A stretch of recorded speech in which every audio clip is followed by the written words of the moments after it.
एकदा जोरदार करावून काळ्या झाल्या पाहिजे. लक्षात घ्या महाराज, या सृष्टीवरती असुरांचं निधन करण्यासाठी माझी जाऊनच्या पोटी बाळ जन्मला. त्या बाळाचं नामकरण झालं शिवाजी. आणि पाहता पाहता बाळ शिवांना मावळ्यांची साथ मासा जाऊनचे संस्कार खऱ्या अर्थाने मिळत गेले.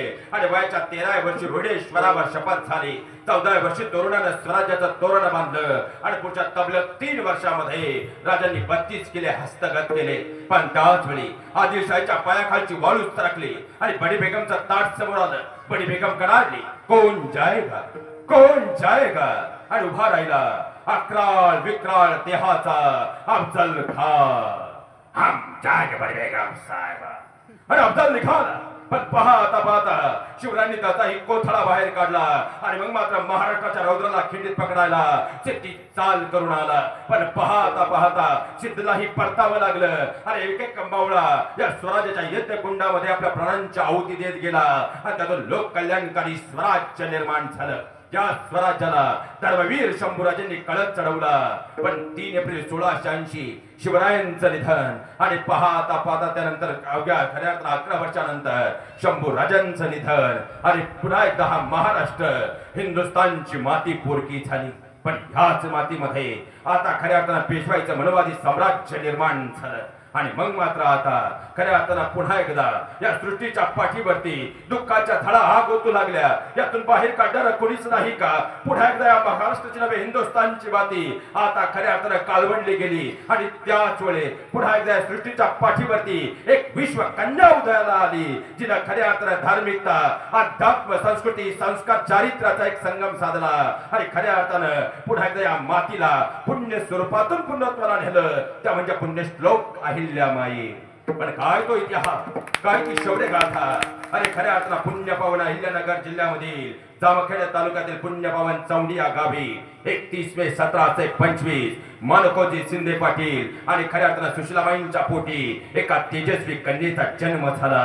आणि सृष्टीवर एका विश्व कन्येचा उदय झाला. खऱ्या अर्थानं बालपौलांनी मानकोजी शिंदेच्या घरामध्ये जणू काही लक्ष्मीचं रूप आलं. आणि सुशीलाबाईंच्या मांडीवरती आता छोट्याशा अहिल्यामाईंना संस्कारांची खऱ्या अर्थानं शिकवणूक सुरू झाली. रामायण, महाभारत, गीता, ज्ञानेश्वरी अहिल्यामाई खऱ्या अर्थात ज्ञानाला परिपूर्ण होत गेल्या. राज्यशास्त्र, अर्थशास्त्र, नीतिशास्त्र, धर्मशास्त्र यामध्ये अहिल्यामाईंनी मोठी हुकूमत पैदा केली. आणि तत्कालीन काळामध्ये स्त्रियांच्या हातामध्ये तलवार दिसत नव्हती, पण वयाच्या 8व्या वर्षी घोड्याला एका पायावर उभे करणारी आणि खऱ्या अर्थात शरात डोळ्याची पावते आपली लवतीला लवते तोच एका पायावर उभी करणारी एकमेव गेली या महाराष्ट्राच्या मातीमध्ये, हिंदुस्थानच्या मातीत जाहली. त्या मातेचं नाव म्हणजे अहिल्यामाई आहे. अहो खऱ्या अर्थात जर पाहिला गेलं तर छोट्याशा अहिल्यामाई आता आकार घेऊ लागल्या. वय झालं 8 वर्ष. याच काळात दुपारी 12ची वेळ होती. रणरणत ऊन आग ओकत होतं. आणि अशा प्रहराला बाजीराव पेशवे आणि मल्हारराव होळकर घोड्यावरून निघाले होते. त्याच वेळी अहिल्यामाई आपल्या शेतामध्ये उभ्या होत्या. दुरून या दोनही वाटसरूंनी पाहिलं. आणि मग मात्र ते अहिल्यामाई त्याच्या जवळ आले. विचारलं, बाळ खऱ्या अर्थानं फार तहान लागलीये, पाणी मिळेल का? आणि त्याच वेळी अहिल्यामाईंनी या दोनही वाटसरूंना सोबत घेतलं. आणि आपल्या विहिरीकडे नेत असताना अहिल्यामाईंनी विचारलं, बाबा थांबा बरं. आणि नारबादाला हाक दिली. नारबादा धावत आला.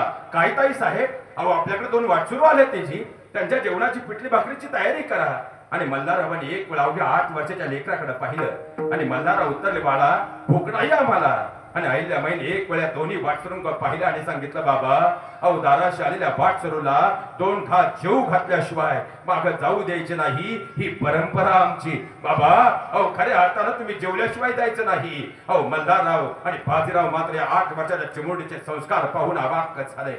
पाहता पाहता पिठली भाकरीची ताटी समोर आली. जेवण सुरू असताना बाजीरावांनी मल्हाररावांकडे पाहिलं आणि मल्हाररावांना विचारलं, मल्हारराव तुमच्या खंडेरावासाठी यापेक्षा दुसरी हिरकणी शोधूनही सापडायची नाही. खऱ्या अर्थानं बोलणं करायला हवं. आणि त्याच वेळी मल्हाररावांच्या मनातही तोच विचार सुरू झाला होता. आणि त्याच वेळी मल्हाररावांनी त्याच रात्री मानकोजी शिंदे पाटलांकडे खऱ्या अर्थानं आपले पुत्र खंडेरावांसाठी अहिल्या मातेंची खऱ्या अर्थानं सून म्हणून मागणी केली. आणि 20 मेला पुण्यामध्ये खऱ्या अर्थानं अहिल्यामाई आणि खंडेरावांचा विवाह पार पडला. वयाच्या 8व्या वर्षानंतर आता त्यांच्या वैवाहिक जीवनाला सुरुवात झाली.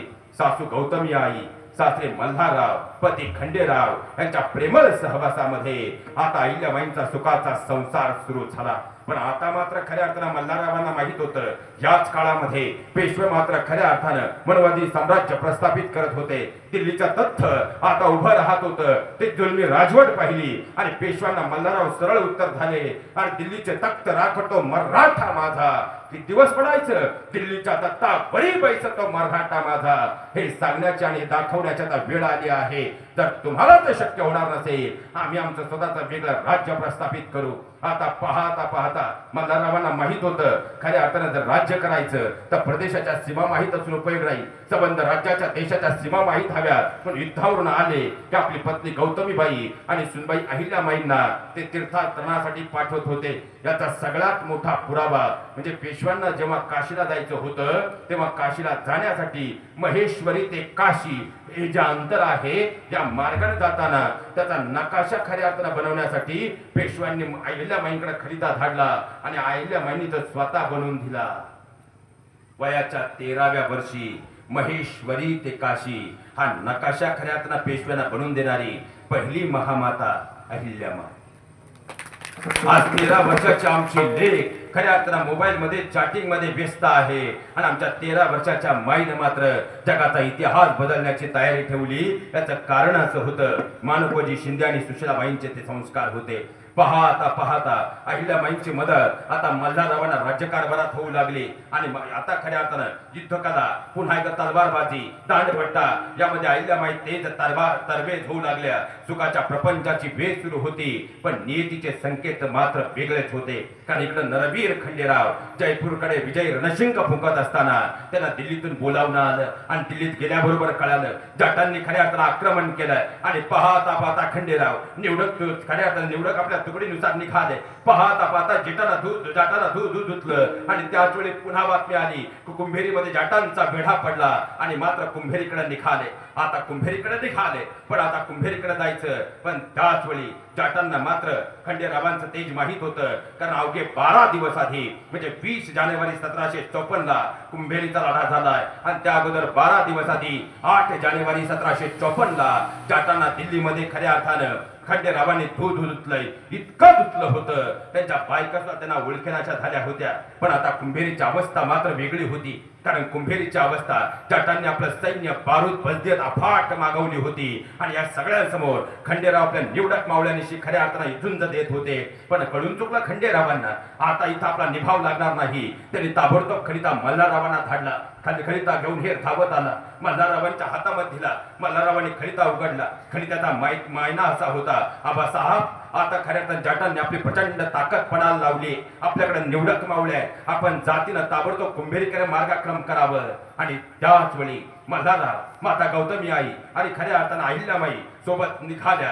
आपली निवडक तुकडी सोबत निघाली आणि आता मल्हारराव कुंभेरीकडे येते करते झाले. पण याच वेळेमध्ये जाटांनी मात्र आपली सबंध ताकद पणा लावली होती. एक एक तुकडी पुढे यायची, पण खंडेरावांच्या हातातली तलवार जाट सैन्याचं रक्त मात्र गळंकृत करायची. शेवटी तो जाटांचा प्रमुख डोक्याला हात लावून बसला, क्या किया जाय, क्या किया जाय. कारण 1 दिवस नाही, 2 दिवस नाही, 10 दिवस नाही, 20 दिवस नाही, 30 दिवस नाही, 50 दिवस नाही, 60 दिवस, तब्बल 2 महिने खऱ्या अर्थानं 40,000 फौजनीशी जाट कुंभेरीमध्ये होते आणि हजारो मावळ्यांशी खऱ्या अर्थानं खंडेराव लढत होते. पण तरी तजबूर जाटांना पुढे सरकू देत नव्हते. कडाले खंडेराव आमच्याच मातीत येऊन आमच्याशीच वाट मारी, आमच्या वाटेवर येऊन आमची वाट लावण्याचं स्वप्न पाहणाऱ्याला त्याच्या वाटेवर जाऊन त्याची पुढची वाट लावल्याशिवाय आम्ही मागे पडत नाही. आजपर्यंतचा इतिहास आहे आमचा. आणि मात्र खंडेरावांचा तेज आता फाडत निघालं. जाट मात्र हतबल झाले. शेवटी जाटांचा प्रमुख उतरला, क्या किया जाय. आणि कोणीतरी युक्ती काढली, हुजूर तोफखाना लगा देते हैं. पण आता तोफांची अवस्था अशी की खऱ्या अर्थानं रात्रभर पाहता तोफ्या उभ्या झाल्या, तोफा सज्ज झाल्या. पण रात्रीच खंडेरावाच्या सैन्यानं त्यामध्ये खऱ्या अर्थानं ठासून दारू भरली आणि पाहता पाहता वाटण पेटवली. जाटाचं सैन्य उद्ध्वस्त होऊ लागलं, क्या किया जाय. आणि मग मात्र जाटांचा प्रमुख उतरला, खंडेराव हात नाही आएगा. विचार करा, शोधा खंडेरावाची कमजोरी काय. आणि मग मात्र हेर निघाले. पाहता पाहता 15 दिवस उलटून गेले. सकाळची वेळ होती. जाटांचा सेनापती बसलेला होता आणि त्याचे हुजरे धावत आले, हुजूर आणि खऱ्या जाटांच्या सेनापतीनं पाहिलं, क्या सापडली काय खंडेरावाची कमजोरी, क्या बघते हो बघो. आणि मग मात्र जाटांचा सेनापती उत्तरला, क्या क्या है कमजोरी उस खंडेराव की. आणि मग मात्र हुजऱ्या उत्तरला, हुजूर इथली रयत. ब्रह्मांडाच्या पाठीवरती छत्रपती शिवराय आणि शंभूराजेनंतर एकमेव महायुद्ध सापडतो ज्याचा जीव मिडास कथेतल्या खऱ्यातल्या सोन्या नाण्यात नाही, ज्याचा परिकथेतल्या एखाद्या गुलामाच्या पात्रात नाही, ज्याचा जीव इथल्या रयतेत आहे.